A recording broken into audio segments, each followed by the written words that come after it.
So yeah, it started with that little noise, then the drums are the next thing that I added. Drums is my first instrument actually. So you'll notice on many Mike Sabath productions, there are some fat drums. But so it started with that little synth sound, then it was drums coming off that energy of the video. So then I added the piano. And it was late, and you know, gave it some emotion.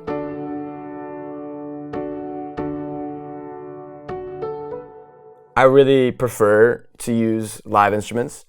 I usually prefer to have, you know, they know at the studio that I enjoy having all the instruments around.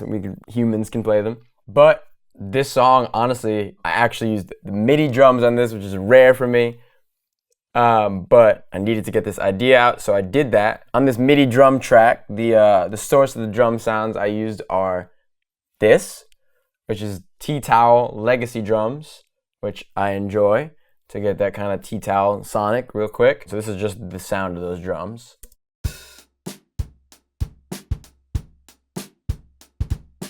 It's nice, but it's a bit.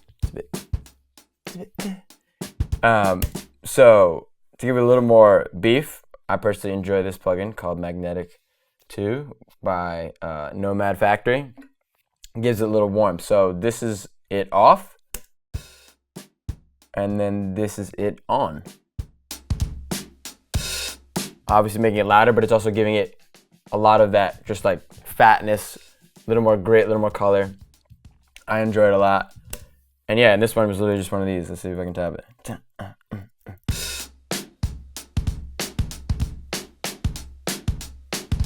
So that was the groove. And then I ended up layering it with some more stuff here to give it a little more juice. So I'll start with the kick.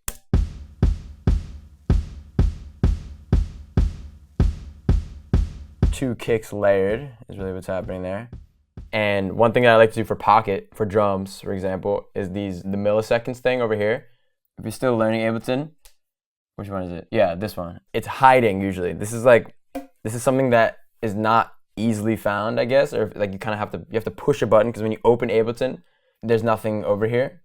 But when you push this thing, these millisecond bars open up, which are super helpful for pocket.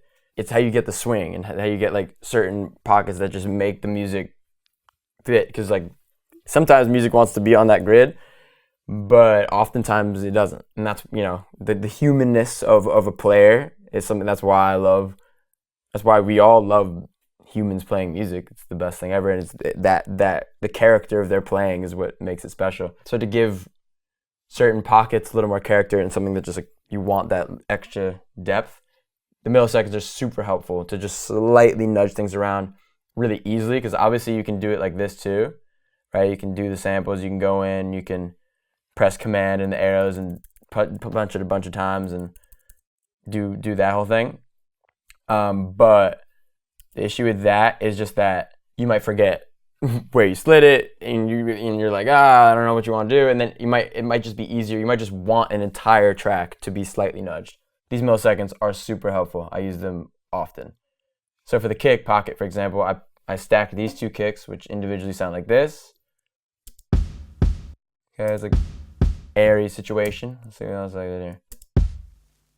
Oh, you know what I did on this? I basically stacked almost two identical kicks, which was strange, but there are no rules, and it just was hitting harder when I stacked both of them.